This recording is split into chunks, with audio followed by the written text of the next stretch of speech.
All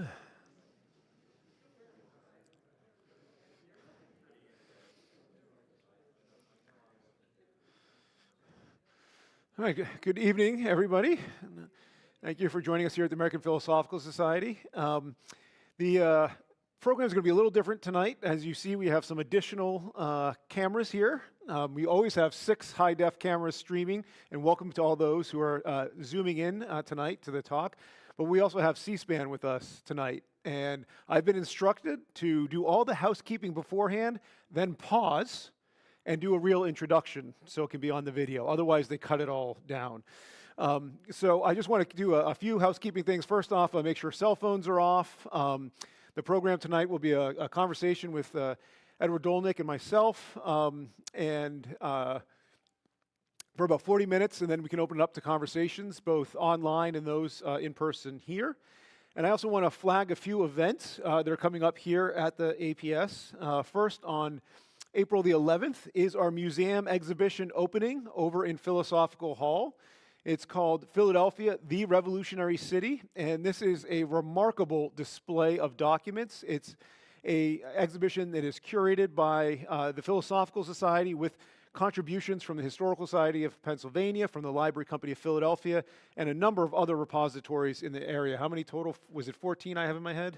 14 different repositories have lent to this exhibition, and it's documenting the history of the revolution here in Philadelphia. And that opening is April the 11th, our public opening. I hope you'll come. There'll be a fanfare and events. You can learn more about it on our website. Then on April the 17th, we have a book launch.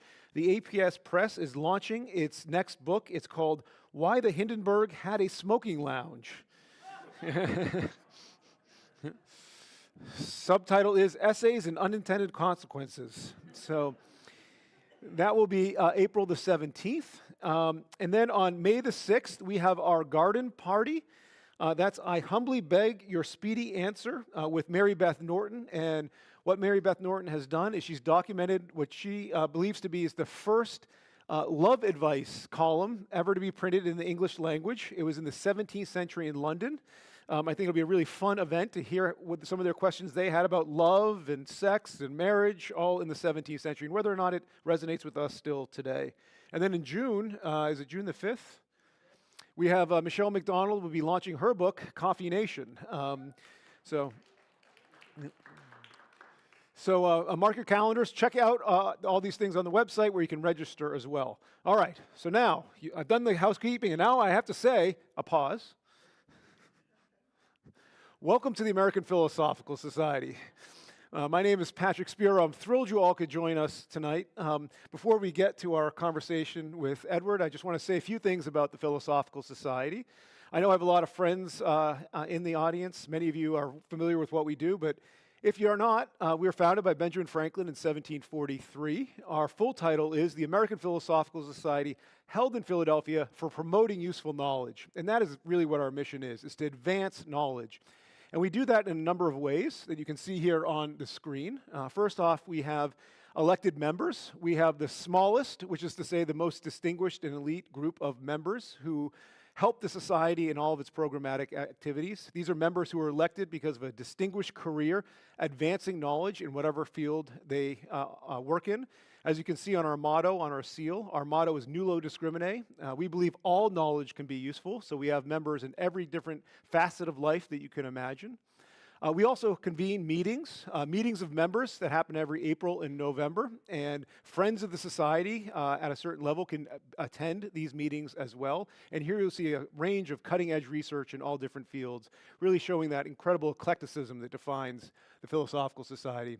We also have the longest continuously operating scholarly press in North America. I've been saying that for 10 years, and no one's corrected me, and I think, Kim, you believe that too, right?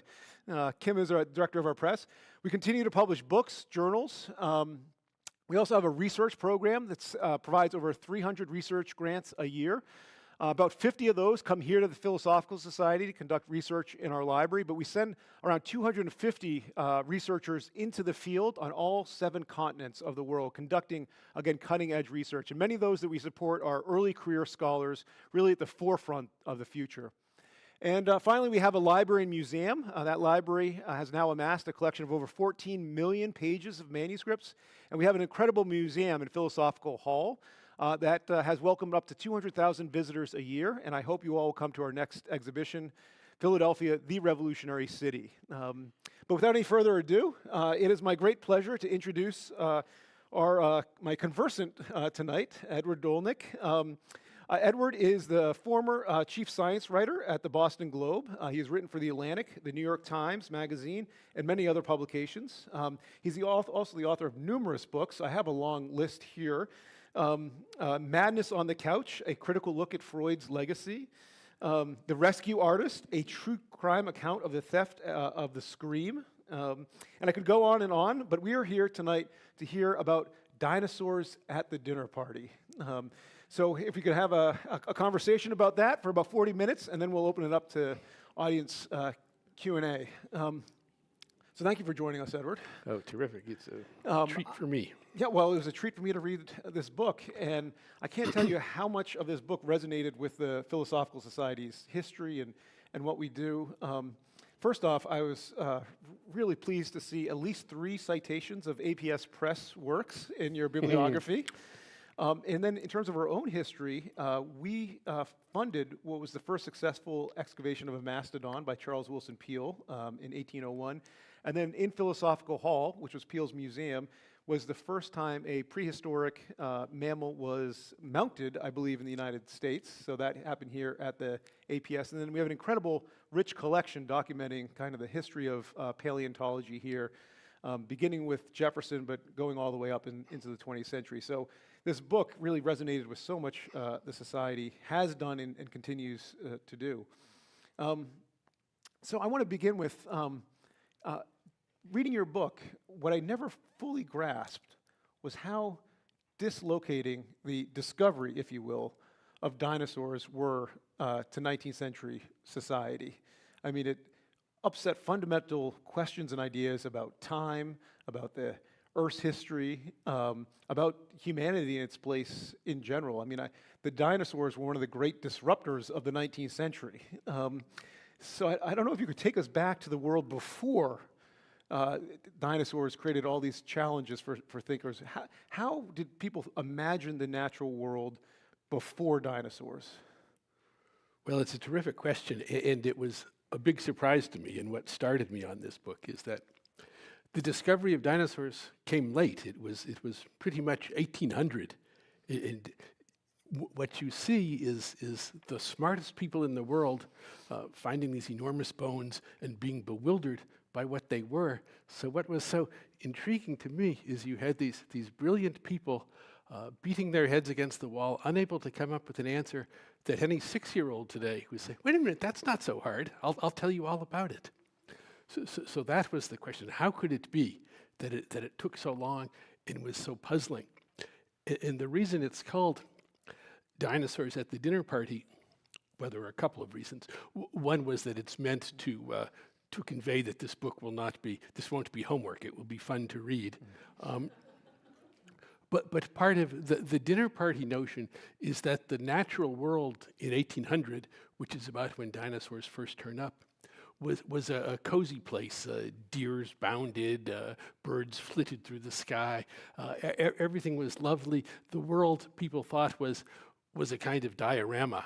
God had designed it. He had worked with meticulous care. He had put bushes here, and he'd chosen just which fish would be best in streams and flowers, and he'd painted every stripe on every zebra. Everything was just so. It was lovely. It was perfect. And then, in the course of the Industrial Revolution, lots of digging begins, digging railroads, digging canals. And in the course of that digging, people come across these enormous bones, much bigger than anything they had ever seen. And they couldn't think what in the world this could possibly be. Could they be elephants? No, they were too big for elephants. Giants, maybe? Because it says in the Bible there were giants in the earth in those days. But maybe that was a little far-fetched, so maybe that was wrong. But whatever these dinosaurs were I shouldn't have said dinosaurs, whatever these bones were, whatever creatures they belonged to, plainly weren't around anymore. And so once upon a time, there had been something very big and presumably very scary, and now it was gone. What happened to them? And so the natural world in the mind of these first discoverers of these bones changed from this lovely, cozy place where all was well and all was sunshine and bird song to a kind of spooky place. So it's these dinosaurs are an interruption of this cozy dinner party. It's as if you're at your party in a lovely country house, and all of a sudden there comes a scratching at the window. And you think, what was that? So it was so upsetting, this discovery. First of all, because no one had ever imagined that there had been such things. The notion of almost everyone was that the natural world had always looked the way it did today. The creatures in the world were the ones you know from Noah's Ark. There were lions and tigers and bears. Here was something plainly different than that. And worse than that, whatever creatures these bones belonged to, didn't seem to be around anymore. And if that was so, they had vanished. And extinction was an idea that had almost not occurred to anyone else either. Because if God had designed the world and God was a perfect creator, he wouldn't make mistakes. He doesn't try something out and think, oh, that's not good, and crumple it up and throw that in the wastebasket. He has created perfect creatures for each niche. But these were no longer around. So had God tired of them? And if he tired of them, this was the scariest thought of all. Could it be that we, who were the point of creation, could he someday tire of us? And that was a brand new question, and it was a spooky question, because it was hard to deny the evidence. These bones, these ribs were big. They were hard to talk away. Something had been there, and now it wasn't. And that was a frightening thought. Well, actually, in your answer, a few things that really struck me in this book were, these bones were, before the 19th century, the bones were being discovered and they're trying to be interpreted. And what I didn't realize was that things like the Cyclops, which you mentioned, may have some, the idea of the Cyclops may have some roots in discovering bones. The Griffin, which really surprised me, may have to do with discovering fossilized bones. Do you want to share with people that story? These were surprises to me, too. These bones, as I say, turned up in great profusion starting in the early 1800s, not because people were more curious, but because there was more digging then for things like railroads and roadways. But over the centuries, in the course of making a road or farming a field, people had come across giant bones, but they always incorporated them into whatever the local mythology was. So in China, these were signs that there were dragons once upon a time. In the New World, the Aztecs had found enormous bones, but their story was that these had belonged to formidable people that their ancestors had conquered, and so you could see what a mighty race we are. Look at what our forebears, look at who they conquered.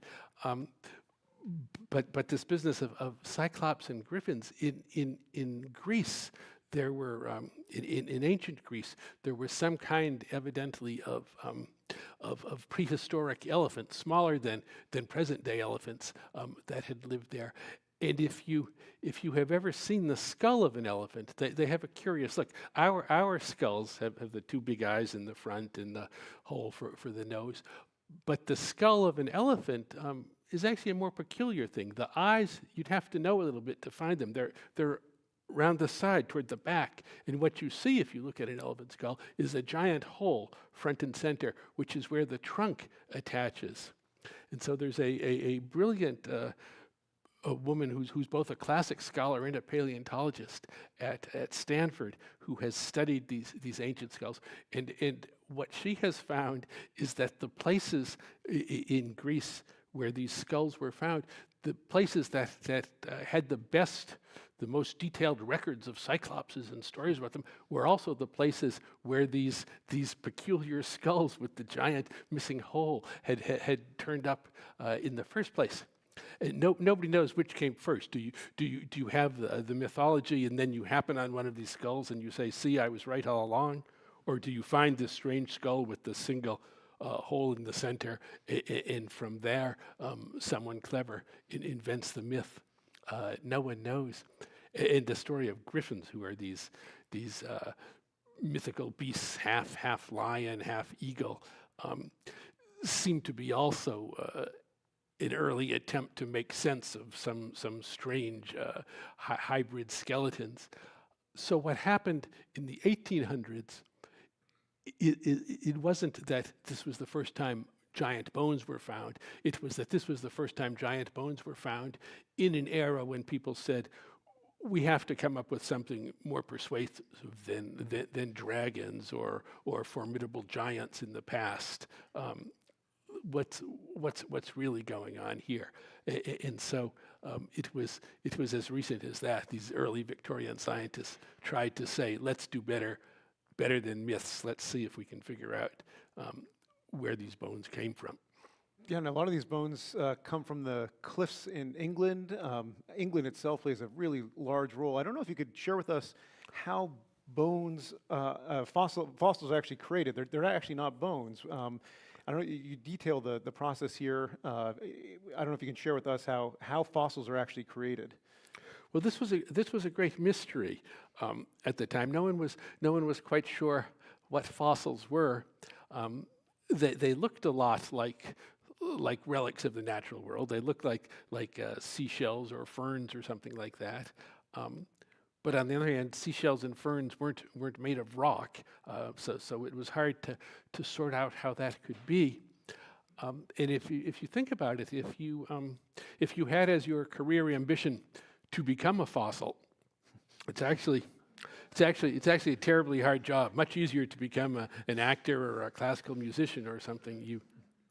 You have to die in the right place, first of all, so that you will sink slowly to the floor of an ocean is most likely, rather than on land where storms and wind and all kinds of critters will tear into your carcass. So nearly all the fossils found early on were from sea creatures, because life, or death more to the point, was gentler than it was on land. And the great controversy early on, around 1600, say, was what these fossils were. They looked like relics of animals or plants, as I say. But there was one school of thought that God had made them to test your faith, and so they weren't. It wasn't that this was a relic of a fern. It was a demonstration of how unlimited God's artistry was. He could do this, or maybe the devil had done it. He had tried to befuddle you with these strange things that looked alive, but were in a place that it didn't make sense for living things to be, because fossils would often turn up in a quarry, say hundreds of feet underground, where miners were digging, say, slate for the roof of a building, and in the course of that, they would find something that looked like a fern, say, and it was plain that the fern hadn't grown hundreds of feet deep. It wasn't that it had burrowed its way in like a hedgehog or something, and so it was a great mystery and a great debate for a long while where these fossils came from, and sometimes they were. The emblem of the mystery was that you would occasionally see seashells on top of a mountain, and so seashells didn't belong there. The first who figured out how they had got there was Robert Hooke, who was a brilliant scientist, a contemporary, an rival of Isaac Newton. It wasn't good to be a rival of Newton. He was a nasty fellow, but Hooke explained it. He said, well, if the seashells are on a mountain where they don't belong, maybe but seashells do belong in the sea, maybe somehow mountains and sea over the course of eons had changed places, and this is demonstration of that. And it turned out that he was right about that. He was ahead of everybody else by several centuries.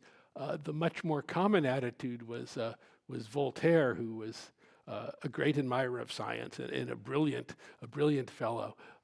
But he comes along much later than Hooke, and he says, well, you're giving us all these strange notions about mountains and ocean changing places like kids on a seesaw. That doesn't make much sense, he says. Wouldn't it be more likely that some picnicker happened to have left an oyster shell behind after? And so that was considered a conclusive dismissal of these highfalutin theories that there had been some scientific explanation. It took a long while. By 1800, by the time we get to that fossil debate, though, had been pretty well settled. People finally believed that they were relics of living creatures. But it took centuries for that view to win out. Yeah, maybe we can talk about some of the people that helped that new view of the world and the past, help make that other people see this. One is Mary Anning. Who was she and what did she do? Well, Mary Anning is one of the heroes of the story. I came to quite love Mary Anning. She was a woman who was born in 1799, I think, on the southern coast of England. She lived in Lyme Regis, the town that, if you ever saw the French Lieutenant's Woman years ago, it's the lovely romantic town there. In her day, it wasn't a lovely romantic town. No one went on seaside vacations in the old days because the seashore was the home, the haunt of pirates and fishermen and smugglers. It was no place for respectable people. But then around 1800, Napoleon is now at loose in Europe. Suddenly, if you're English and you have lots of money and it's time for a holiday, Europe doesn't seem as appealing as it once did. And at this point, there becomes a vogue for staying closer to home, and people explore some of these seaside towns. And a doctor who was a big name at the time says that actually there's all kind of health benefits. Instead of going to spas like Bath, you can go to these seaside resorts and rather than drink the healing waters at Bath, you should actually try drinking some of the salt water, which was a difficult recipe, but it did have a vogue. At any rate, these towns suddenly become in, and Mary Anning, who is a member of a poor, nearly destitute family, lives in one of these towns that suddenly has all sorts of visitors coming in.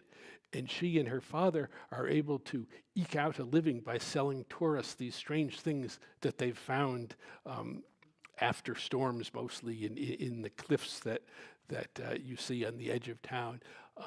Mostly little things, akin to nautilus shells, that sort of thing. People didn't know what they were really, but some people would want them for a knick-knack for their bookshelves or that kind of thing. But Mary had an uncanny eye for spotting after a storm, say, in an eroded cliff, just a little nubbin of something or other strange, and she would dig away and tease it out. It took ages. But she became one of the first to find prehistoric creatures from hundreds of millions of years ago. No one knew what these things were. She unearthed one that was her first great find, was about the size of a dolphin. She had an older brother. When the brother was coming home one day when he was 12, he brought home the skull. He'd found this strange skull, and she looks at it, and the two of them go back to the spot on the beach where he'd found that skull, and they dig around for more, and they can't find any more.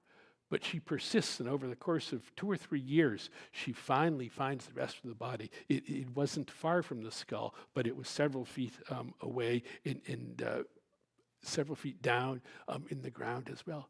But she finds it, and then she makes other finds, these are unprecedented. People have no notion what they are. They're not much inclined. Mary had 3 strikes against her in this era. She was poor, she was uneducated, and she was female. that made it really hard to get a hearing.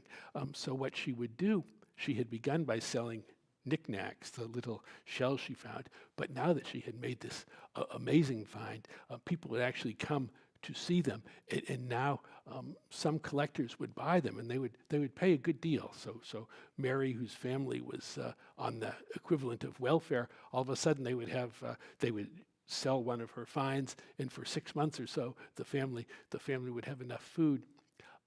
That dolphin skeleton, say, that she had found, would a collector would buy it for a considerable sum, and eventually donate it to a museum, which would put his name on it. Never Mary Anning's. It would say a generous bequest of so and so. She made several of the greatest fossil finds of them all, so much so that despite these strikes against her, the lack of education and so on, scientists soon caught on that if you wanted to see these things, what you had to do is make an excursion to Lyme Regis and ask Mary Anning if she would be willing to take you by the hand and show you around. And so now she becomes quite a well-regarded figure, still not so well-regarded that anybody puts her name to it. And she's constantly in money trouble, often finding things, selling them, but the money soon runs out. Today, if you go to the Natural History Museum in London, there on the top floor there's a room for donors, where the board of the museum meets for special occasions. It's the Mary Anning room. She would never have been allowed in the Mary Anning room, but there's a portrait of her. There's a copy of a letter she wrote to a friend of hers that says, "I found something remarkable. No one has ever seen anything like it." The letter was just put up for auction a few years ago. The letter, not the skeleton she was describing, went for £100,000.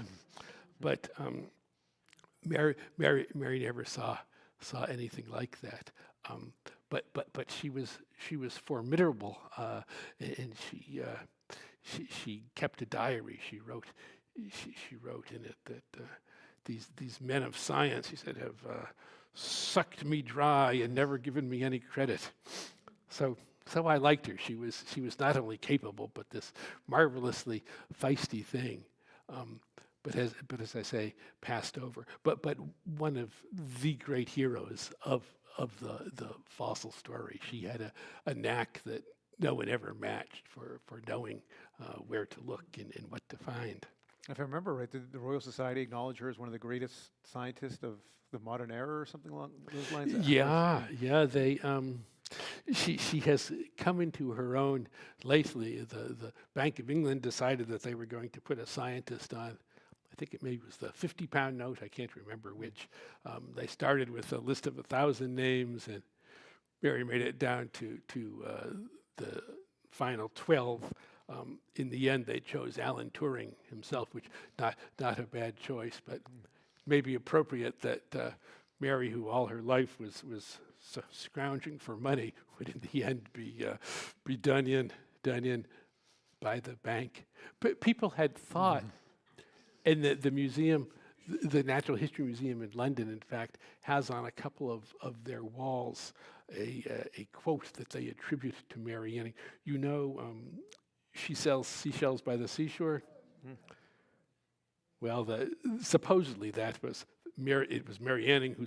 It wasn't true. In fact, it turned out that decades after her death, someone made up that tongue twister as an exercise for elocution students, but it somehow was attributed to her, and now places as august as the Natural History Museum write it in elegant script on the walls. She sells Mary Anning. She did sell seashells by the seashore, but she wasn't the subject of it. But one of the fun facts that is true has to do with the Shell Transport Company.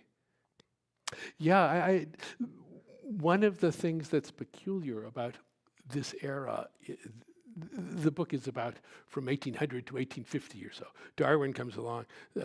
Origin of Species is 1859.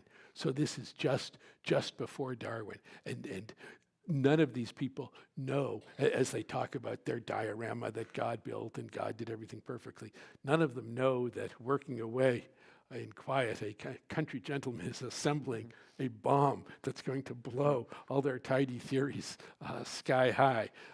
They don't know that yet.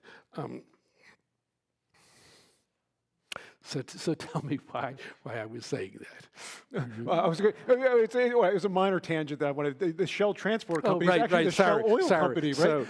So that's why I was telling you that, because this whole Victorian era was mad about everything, anything. From the natural world, not only bones, but beetle collecting was a national sport because they're so colorful. There's so many of them. Butterflies, seaweed was a great thing. You would go to the seashore, you would collect seaweed, you would press it in an album and as a gift to a friend or as a fundraiser, where we would sell a pie or something to raise money for the local elementary school. In that era, someone would have contributed a album full of seaweed. Queen Victoria had a seaweed album. So anything that lived or grew or ran or slithered was tremendously exciting.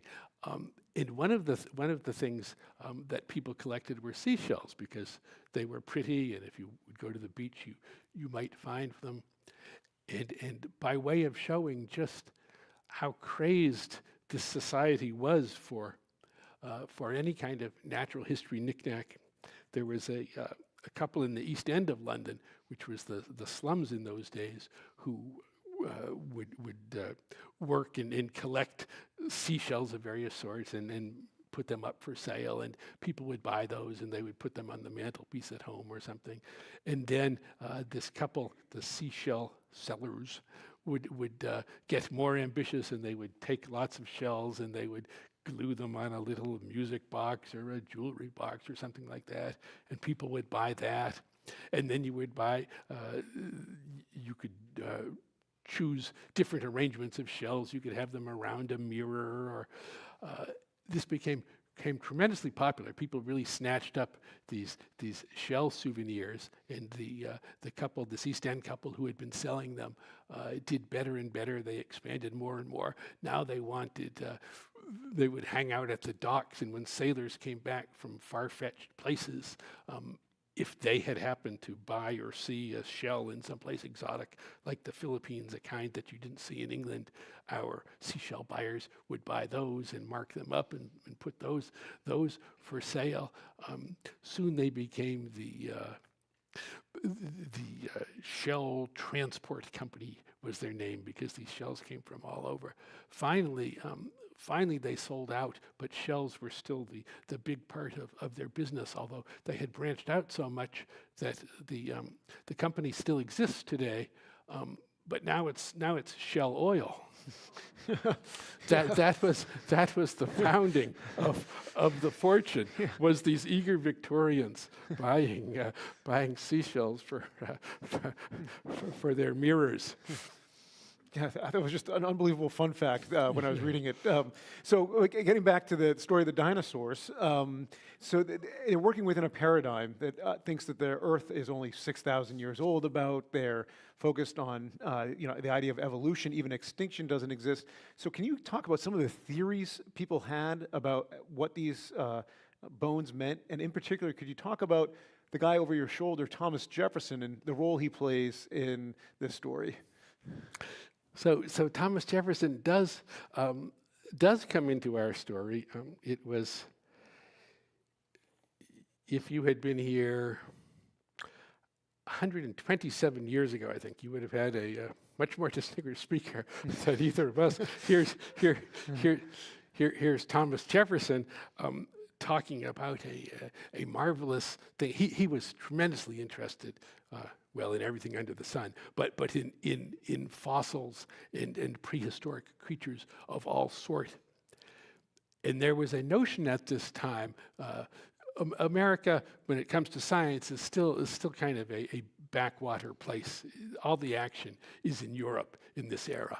around 1800. And in particular, the most eminent naturalist of the day, who's a Frenchman who was kind of a walking sneer of contempt for all that was not him and was not French, had a theory that America was kind of a cold and dreary place, and therefore all its natural creations were themselves small and stunted. So in America, they wrote dogs didn't have the energy to bark, and the old world had elephants, but the most imposing creature that the New World could boast was a mule.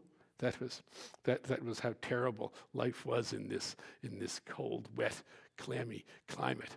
So Jefferson was furious about this. This was a slander on all things American and imposing. So not only was he interested in fossils and bones just because he was interested in science, but it turned out that right in his era, people had found what today we know are mammoths and mastodons, these enormous things, far bigger than elephants. So he could now say to the Europeans, you say we're so puny. What do you have to match this? And in fact, Jefferson, he wrote in a letter to a friend, he had the good taste not to publish it, but he said, this theory about how we're so puny, might I point out that I'm 6'2", whereas Count Buffon, my great critic, is a little runt of 5'5", but that's neither here nor there. At any rate, he was thrilled that America had been home to the mastodon, and he said in this lecture in 1797, not only do we have mastodons, these marvelous creatures, but we have a lion that makes the African lion look like a tabby cat, and he said, I've seen teeth of these things, and whereas the teeth of an African lion are about yay big, the teeth of the American lion are like this, and he that was what he unveiled at his lecture here, that America had been home to this marvelous and imposing lion. He gave that talk. And a few days later, he was browsing in a bookstore not far from here, and there he reads a scientific article that somebody in South America has found a giant sloth, and it has the strangest bones. It has teeth or claws that are this long, and if you didn't know better, you might mistakenly think that you had seen some kind of a lion. So now Jefferson is not thrilled with this, and his manuscript is already out of his hands, and he writes to the publisher, let's change things. Where I said American lion, let's say creature of the clawed kind. And so it turns out that America's lions were not this enormous mega creature that Jefferson had hoped for. What he had found bones from was a giant ground sloth, a prehistoric vegetarian, not nearly as good to fling in the face of Europeans as this lion. But Jefferson and Franklin and George Washington, they were all thrilled with fossils, thrilled and fascinated. For Jefferson in particular, so when Jefferson sends Lewis and Clark west, part of their instructions, and I got to see the real life letter thanks to Michelle's labors today. Part of Jefferson's instructions to Lewis and Clark is, I want you to write down the name of every river you see and every flower and every plant, and if you see any lions or any mastodons, take special note. Mm-hmm. His notion, this is a big country. These are big animals, but there's no telling what might be hiding out there. And in particular, he didn't believe in extinction because although he wasn't a fundamentalist by any means, he didn't believe that the Bible was literally true. He did believe that creation was orderly and tidy, and so for a species which had once lived to have vanished suddenly would be this kind of unsightly intellectual defect. It would be kind of like a gap in a smile. It would ruin the entire intellectual edifice. So extinction could not be. So these fossils, these bones that he had found, or that people had found and shown to him, it couldn't be that the creatures that they belonged to had vanished. They must be lurking somewheres. And maybe the West, which was big and unexplored, was the somewheres. That's great. And that actually brings me to what you refer to as the asteroid, which is George Cuvier and his theories that really upset, in many ways, Jefferson's idea of extinction, the idea of what dinosaurs could be. Do you want to share, and I love the analogy use of an asteroid, which we know is what destroyed the dinosaurs most likely. What is the asteroid that Cuvier lands, if you will, in the scientific community? So George Cuvier is a Frenchman, the great eminence of this era. Cuvier was so impressive a figure at identifying fossils, at piecing them together, at seeing from a tiny bit of evidence what the whole picture was, that in one of the Sherlock Holmes stories, somebody says, my God, Sherlock Holmes is as brilliant as Cuvier. Mm-hmm. And this was the highest praise you can imagine. And what Cuvier did, in what made such trouble for Jefferson and the others who had argued that extinction was impossible, was he looked at these mammoths and these mastodons, these great bones in their teeth, and he said, the closest relatives they have today are elephants, but these weren't elephants. And he listed the specific ways you could tell which was an elephant bone and which was one of these mammoth or mastodon bones. These mastodon relics, Cuvier said, improved, were different than anything seen today. There are creatures that are akin to them, but they weren't responsible for these bones that we found. Whoever these bones belong to is no longer here. And Cuvier was so eminent, and he made the argument with such specificity that no one could rebut it. That was the end of the argument that extinction is impossible. So that made what Cuvier did is establish that the world, contrary to what everyone thought, the world had not always looked the way it does to us. It wasn't that the only animals there had ever been were the ones we know, lions and tigers. Once upon a time, there had been these strange things, these massive elephants. It seemed as if there had once been lizards bigger than an elephant, a completely strange and bygone world. And this is an utterly new notion. Natural history was a phrase, it was an ancient phrase, but there had never been any history in natural history. The notion had always been that the world wasn't very young, wasn't very old, as you say, and always looked the way it does now. Now all of a sudden came this utterly contrary notion. The world had looked much different, and in fact there had been a previous world, or maybe a sequence of previous worlds, one on top of the other, and we were only the latest. It wasn't that we were the only one in the whole point of creation. There had been other creations, it seemed, and they were now gone. Yeah, and then just two more questions before we open it up to the audience. Your book really ends on this kind of battle between what I would say, describe maybe as paradigms. There's Owen in England, Robert Owen, I believe, and then also coming out of England is Charles Darwin, and they offer two very different arguments. Do you want to talk about, and Darwin ultimately wins out, but what was their debate?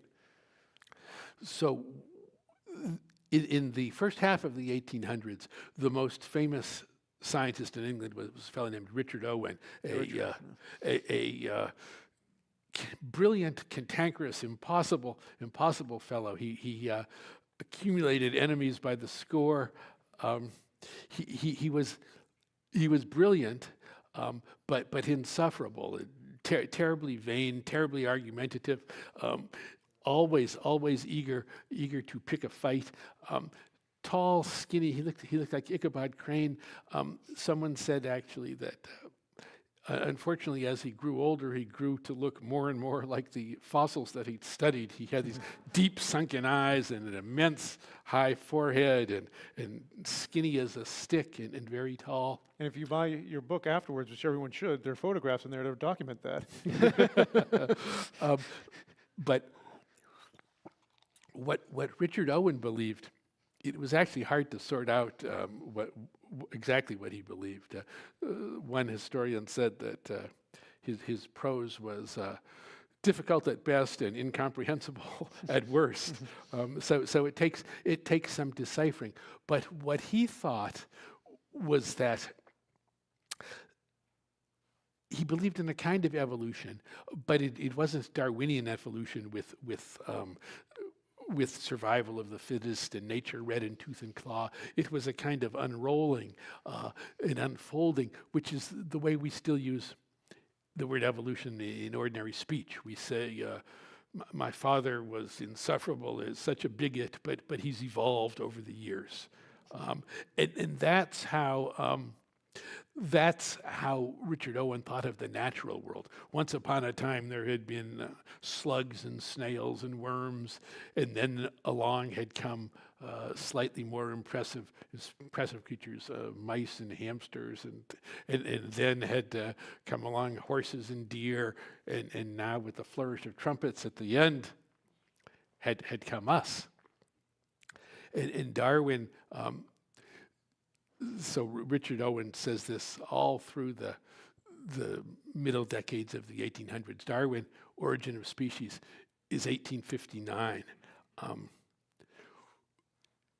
Darwin's theory is completely different. Instead of this tidy unfolding, life is a game of musical chairs. There aren't enough chairs to go around. Ever so slightly sharper elbows, ever so slightly quicker reflexes might get you a seat in one of those chairs. And if you do, and if it so happens that you're able to pass along those sharp elbows or those quick reflexes, maybe the world will change in that way, and soon we'll have a lot of quick, sharp-witted creatures. But it could easily well go a different way. It isn't an orderly unfolding, like Richard Owen says. Owen hates that. Owen hates Darwin. Darwin, who is a lovely, gentle, mild man, one of the heroes of history that the more you look, the more his heroism still holds up. You don't have to say, I wish he hadn't said that. He was an admirable character. But Darwin writes to a friend, I have vowed never to hate anyone, but Richard Owen, I'd make an exception. Owen, as I say, was a giant, towering figure in his day, and in his legacy, his ideas have nearly been forgotten. But his legacy is the Natural History Museum in London, a great cathedral if you've ever been. It's the one that has the Mary Anning rooms, a huge temple to science, stained glass windows, every kind of creature in the world, a beautiful monument to science and to the intellectual life. It was Owen's idea. Owen raised the money for it. Owen put a huge statue of himself front and center. Nowadays, if you go to that museum, you have to ask, and it takes a long time to find where the statue of Richard Owen is. It's tucked away in a custodian's closet somewhere. But front and center in white marble is Charles Darwin presiding in glory, Owen's great enemy, and people come up and they take their picture with Darwin, who's the hero of the day, and no one knows Owen. Darwin got it right, Owen got it wrong on a very important question. How does the natural world come to look the way it does? Today we all know Darwin, and hardly anyone knows Owen. Yeah, and I have to say that this book was an incredible romp through time and space with these amazing characters that you really bring to life, and I think you've done that for us tonight. My big takeaway with this book was the limits that strongly held beliefs can put on scientific imagination. The first part of this book is how people are struggling to fit dinosaurs into the paradigm or into the narrative of the world that they have accepted. And the answer is actually outside of that. And it took a long time for people to come to terms with that. What I want to ask you for my last question is, when you think you've been a science writer studying science for decades, when you look at the world today, are there areas where you think our strongly held beliefs are limiting our imagination and our creativity, and where might those be? It's such a good, hard question. Every generation takes for granted, it's hard not to take for granted, that there's a kind of escalator of progress that we know a lot today, and in the past we didn't know so much. But we always think that escalator of progress stops on our floor. Isn't it good fortune that we happen to be alive in the era when we've figured out everything? So presumably we haven't. But what's odd, and what means that I can't really answer your question properly, is that we all live inside an intellectual bubble where certain questions make sense and certain ones don't occur to us. My strong belief is that 6-year-olds of the future will look back on us and say, how could they have been so silly? How could it have taken them so long to catch on? But I don't know what those 6-year-olds, those future 6-year-olds, will be pointing at. Yeah. Great. Well, thank you, Edward. Thanks.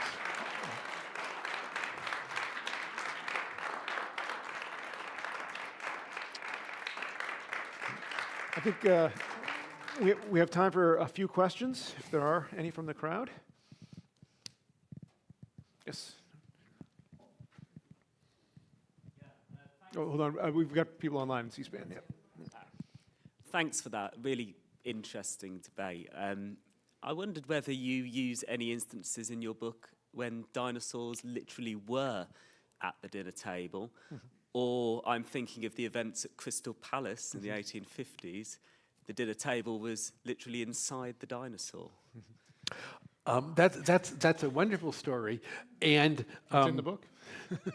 That's how the book winds up. We're at a dinner, exactly as you say, inside a 30-foot long replica of a dinosaur. This is just before Darwin, where Richard Owen and his friends think, this was a big mystery. It took a long time to figure out what these bones were. We figured it out. Let's celebrate ourselves. It's New Year's Eve, 1853. They have this long, rollicking banquet inside this model of a dinosaur. It's so tall that the waiters have to climb a staircase to bring course after course to these diners who are celebrating around the table.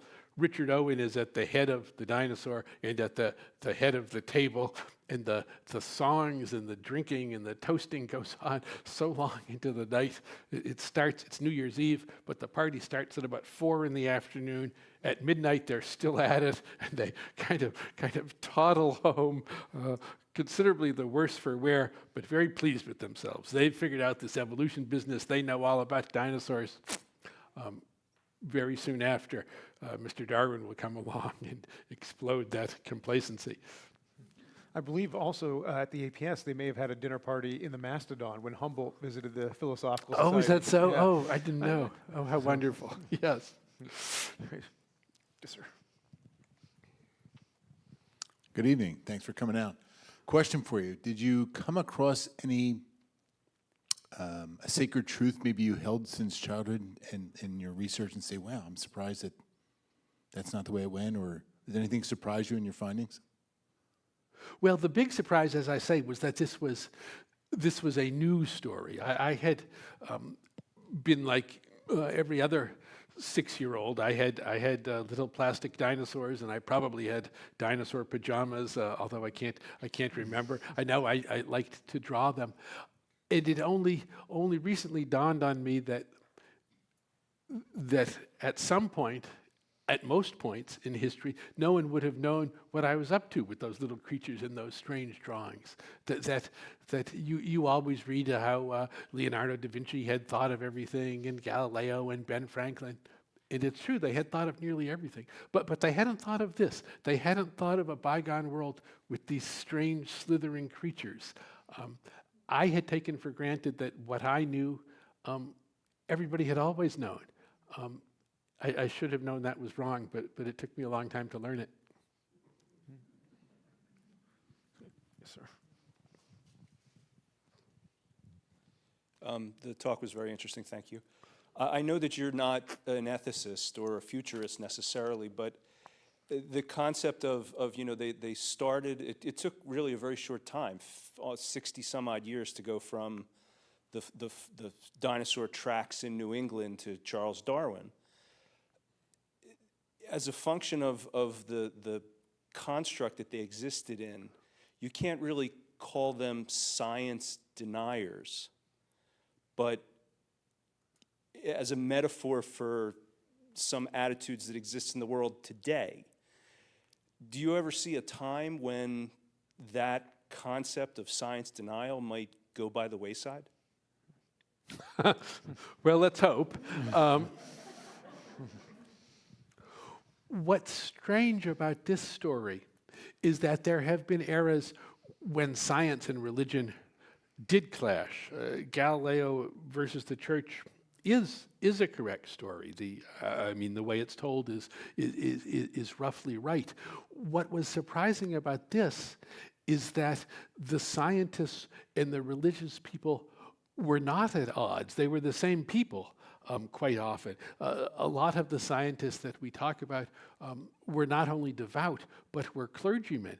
And the reason they could get away with that is because their beliefs didn't clash. Their notion that the world was perfect and orderly, and look at the eagle's eyesight and look at the cheetah's speed, all fit with what a marvelous creator we have. And so studying the natural world was a way of paying homage to religion. And so part of the reason that Darwin was such a shock was it wasn't simply that he came along with a different scientific theory. He came along with a theory that dislodged us. It said, you who've made your living by saying you're so special, maybe you're not so special. And that was really, really a hard lesson. And so when you say, will we do better? Well, you'd certainly like to hope so. But you can see from the way that Darwin, it's not utterly settled today.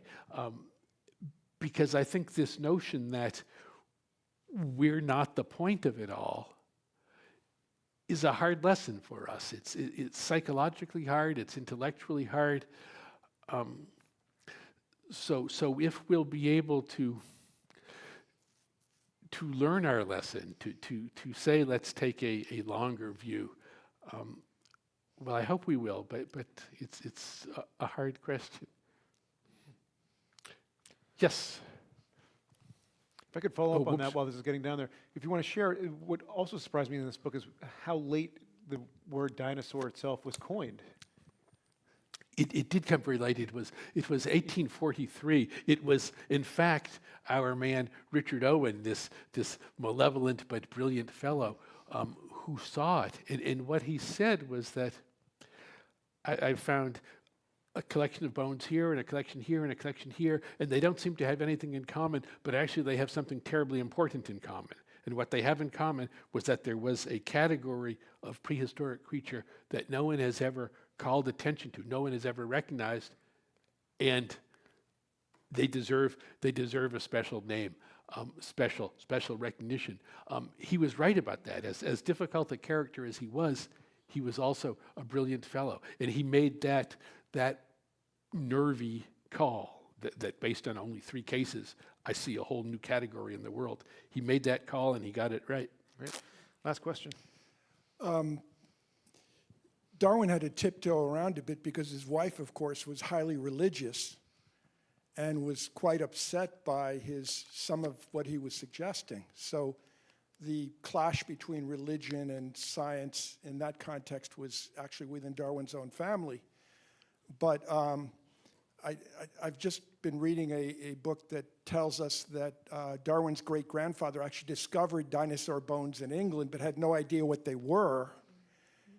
And his grandfather, Erasmus Darwin, also a naturalist, was actually a member of the American Philosophical Society here in Philadelphia. So my question is, were you able to connect his grandfather's work, Erasmus, because obviously Erasmus was admitted because of his scientific prowess, but were you able to connect his grandfather's work with the work of the society here in Philadelphia at all?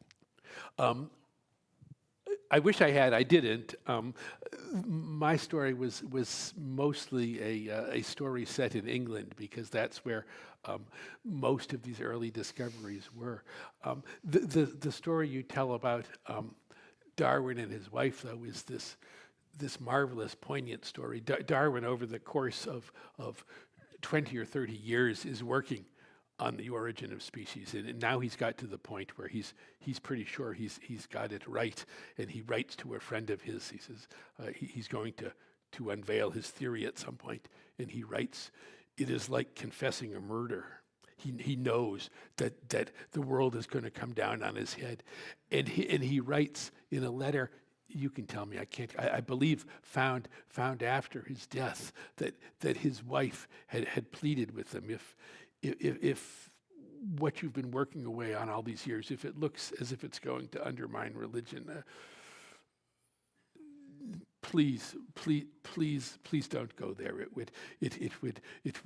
would destroy me. They had lost a child, the Darwins had, and Darwin's wife knew that there would someday reconcile in the afterlife, and now Darwin was he shooting that down? And Darwin quotes this letter from his wife when she'd asked him to soft pedal it, and he writes in the margin, he says, "I have often cried over this."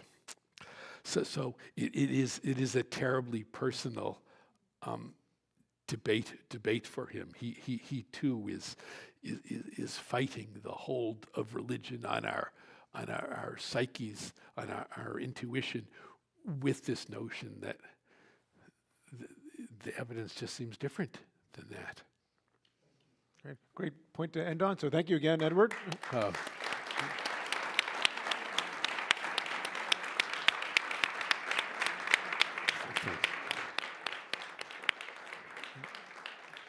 And books are available for sale in the back. I think you're willing to sign some of them as well. Okay. Thanks. Thanks. Yeah. Yeah. Thanks.